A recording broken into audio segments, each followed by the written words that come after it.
MS ওয়ার্ডের মাধ্যমে কিভাবে আমরা একটি লোগোকে ইনপুট করতে পারি সেটাই আমরা আজকে দেখব।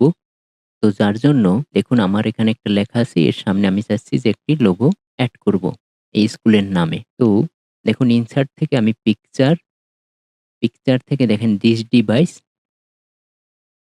ডিভাইস থেকে আপনার পিকচারটি যেখানে আছে, তো আমার পিকচারটি দেখেন ডেস্কটপে আছে স্কুল লোগো। এই স্কুল লোগোতে ক্লিক করে ইনসার্টে ক্লিক করলাম।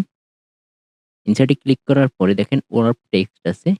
ওয়ার্প টেক্সট থেকে ইন ফন্ট অফ টেক্সটে ক্লিক করব। এখান থেকে দেখেন in font of text click করলাম।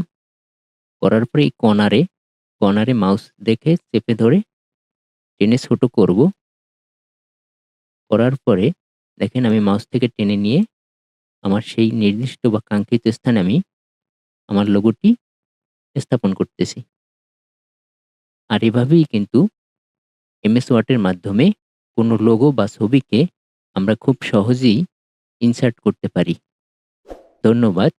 আমাদের চ্যানেলটি অবশ্যই সাবস্ক্রাইব করবেন।